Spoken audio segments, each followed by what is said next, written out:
अमीर वर्सेस गरीब बहुओं की गर्मियों में गोद भराई। हे भगवान, इस साल की गर्मी क्या सोचे हुए है। एक तो गर्मी इतनी हो रही है, ऊपर से घर में ना कोई कूलर है ना पंखा। मेरी तो जान निकलती जा रही है। ऐसे मत बोल बहू, ऐसे मत बोल।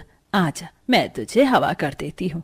हे भगवान, मैं कैसी लाचार सास हूँ जो अपनी बहू को गर्भवती अवस्था में भी कोई ऐशो आराम नहीं दे सकती हूँ। कोई बात नहीं माँ, आपसे जितना हो पाता है आप मेरे लिए करती हो। इस तरह की बातें सोचकर अपने दिल को छोटा ना करो। कैसे चिंता ना करूं बहू, तू गर्भवती है, तेरे पेट में बच्चा है, लेकिन ना मैं तुझे इस गर्मी से बचा सकती हूँ, ना ही कुछ अच्छा खिला पिला सकती हूँ। कभी कभी तो मुझे तेरी कोख में पल रहे इस बच्चे की बड़ी फिक्र सी होती है। अपना शरीर देख, तेरी साड़ी पसीने से भीग रही है और तू कहती है कि मैं चिंता ना करूं। यामिनी की बात सुनकर तारा बस चुप सी रह गई। तारा 4 महीने की गर्भवती औरत थी जो अपनी सास और पति के साथ गरीबी में वक्त गुजार रही थी। गर्मी का मौसम था और ऐसे में तारा के ससुराल में बिजली की भी सप्लाई नहीं थी। वहीं दूसरी तरफ तारा की बड़ी बहन शालिनी एक अमीर परिवार में ब्याही थी। हाँ, एसी और कूलर की ठंडक से कमरा कितना ज्यादा ठंडा हो गया। मुझे पूरे 3 घंटे नींद आ गई। शालिनी मालकिन, ये बड़ी मालकिन ने भिजवाया है और बोला है कि सारा फिनिश कर लेना। माँ जी, आइए आइए। डियर, उठो नहीं, तुम प्रेग्नेंट हो और अब तो तुम्हारी प्रेगनेंसी का 4था महीना लग गया। आराम करो। ये लो, सबसे पहले ये सारे फ्रूट्स फिनिश करो और उसके बाद ये ऑरेंज जूस पी लेना। शांति वहां शालिनी के पास बैठी और उसे अपने हाथों से उसने फ्रूट सैलेड और जूस पिलाया, जिसके बाद ये रबड़ी खास मैंने तुम्हारे लिए मंगवाई थी, ये लो, आ करो। नहीं माँ जी, मेरा पेट भर गया है, अब नहीं खाना। नहीं शालिनी बेटा, प्रेगनेंसी में तुम्हें ज्यादा से ज्यादा खाना चाहिए, लो खा लो। और हाँ, अपने कमरे से मत निकलना। कुछ भी चाहिए हो तो ये मेड तुम्हारे कमरे के बाहर ही रहेगी। शांति ऐसे बोलकर शालिनी के चेहरे पर हाथ फेरते हुए कमरे से निकल आई। एक तरफ शालिनी थी जो अमीर ससुराल में प्रेगनेंसी के दौरान ठंडे और बड़े घर में अपना वक्त गुजार रही थी। उसके घर में जगह जगह एसी थे, कमरे में भी कूलर और एसी दोनों चीजें थी और खाने को भी उसे अच्छी चीजें मिल रही थी। वहीं दूसरी तरफ उसकी बहन थी जिसके पास कुछ भी नहीं था। ऐसे ही सिलसिला जारी था और आज दोनों ही बहुओं की सास उन्हें लेकर शॉपिंग पर निकली हुई थी। देखना शालिनी बेटा, ये डिजाइनर स्वेटर और साथ में ये ड्रेस 0 साइज में सारे कपड़े कितने अच्छे लग रहे हैं ना। सही कहा माँ जी, सारे के सारे बहुत सुंदर हैं। लेकिन माँ जी, आप ये इतने महंगे डिजाइनर कपड़े अभी से क्यों ले रही हैं? मेरा मतलब, अभी तो पता भी नहीं है कि मुझे बेटा होगा या बेटी। तुझे चाहे बेटा हो या बेटी, मैं तो दोनों के हिसाब से ही सामान लूंगी। मुझे 9वें महीने में तेरी गोद भराई भी तो करवानी है। शांति ने ऐसे बोलकर खूब पैसे उड़ाकर लड़के और लड़कियों दोनों के कई कपड़े ले लिए और फिर उसके बाद उसने बाकी का सामान जैसे कि अपनी बहू की ज्वेलरी, कपड़े और बेबी के लिए भी ब्लैंकेट और झूला वगैरह खरीदा। वहीं दूसरी तरफ यामिनी भी तारा को लेकर एक छोटे से बाजार आई हुई थी जहां बहू, ऊन के गोले का रंग बता दे। ये हल्का गुलाबी रंग लूं स्वेटर बनाने को या फिर ये नीला रंग ले लूं? हल्का गुलाबी लड़कियों का रंग है और नीला लड़कों का। माँ जी, ना हल्का गुलाबी लो ना ही नीला, आप लाल रंग ले लो। वैसे भी पता थोड़ी ही है मुझे कि बेटा होगा या बेटी, लेकिन लाल रंग का स्वेटर दोनों पर ही अच्छा लगेगा। सही कहा बहू तूने तो। अभी तेरी डिलीवरी में भी वक्त है, तो तब तक सर्दी आ ही जाएगी और तब मैं अपने राज दुलारे नन्हे मेहमान को अपने हाथों से बुना हुआ स्वेटर पहनाऊंगी। यामिनी और तारा भी शॉपिंग ही कर रही थी। उन दोनों ने लाल रंग के सस्ते से ऊन के गोले खरीद लिए, जिसके बाद यामिनी ने स्वेटर बनाने को स्टिक्स भी खरीदी और 2-4 सस्ती सी चीजें लेकर वो दोनों बाजार से लौटने लगी। बहुत तेज धूप है ना, हे भगवान, मैं कैसे तुझे इस चौंधे से बचाऊं? मेरे पास तुझे रिक्शा वगैरह में लेकर जाने के पैसे नहीं है बहू। माँ जी, चिंता मत कीजिए, मैं सब कुछ जानती हूँ। आप प्लीज खुद को इतना मजबूर मत समझिए। क्या हुआ, गर्मी या धूप है भी तो धूप भी शरीर के लिए अच्छी होती है, इसमें से हमें विटामिन डी मिलता है। चलिए, यही सोचते हुए घर तक चलते हैं कि विटामिन डी मिल जाएगा।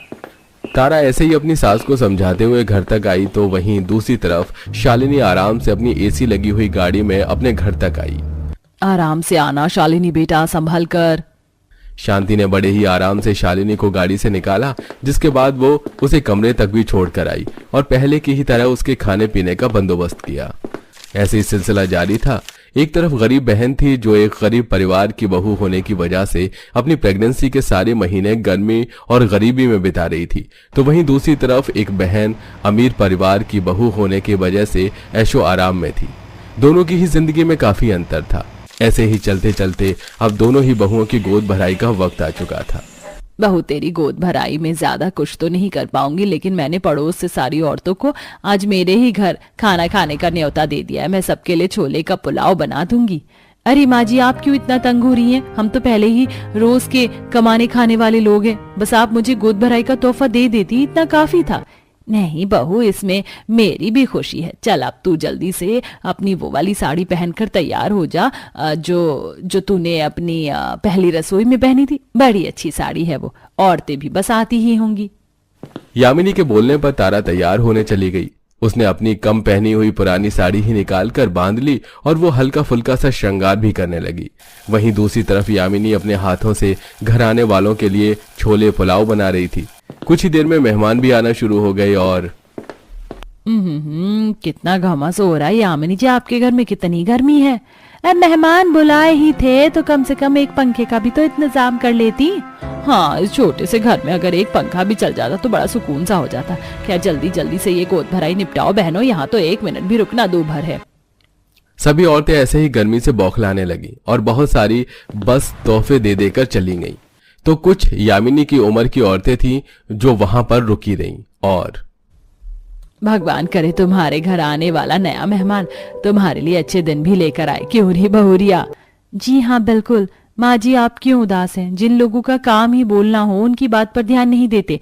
लाइए, अब आप मुझे गोद भराई का तोहफा दीजिए।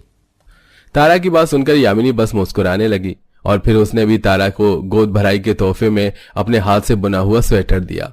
वहीं दूसरी तरफ शालिनी की भी गोद भराई एक बहुत बड़े से फंक्शन हॉल में हो रही थी।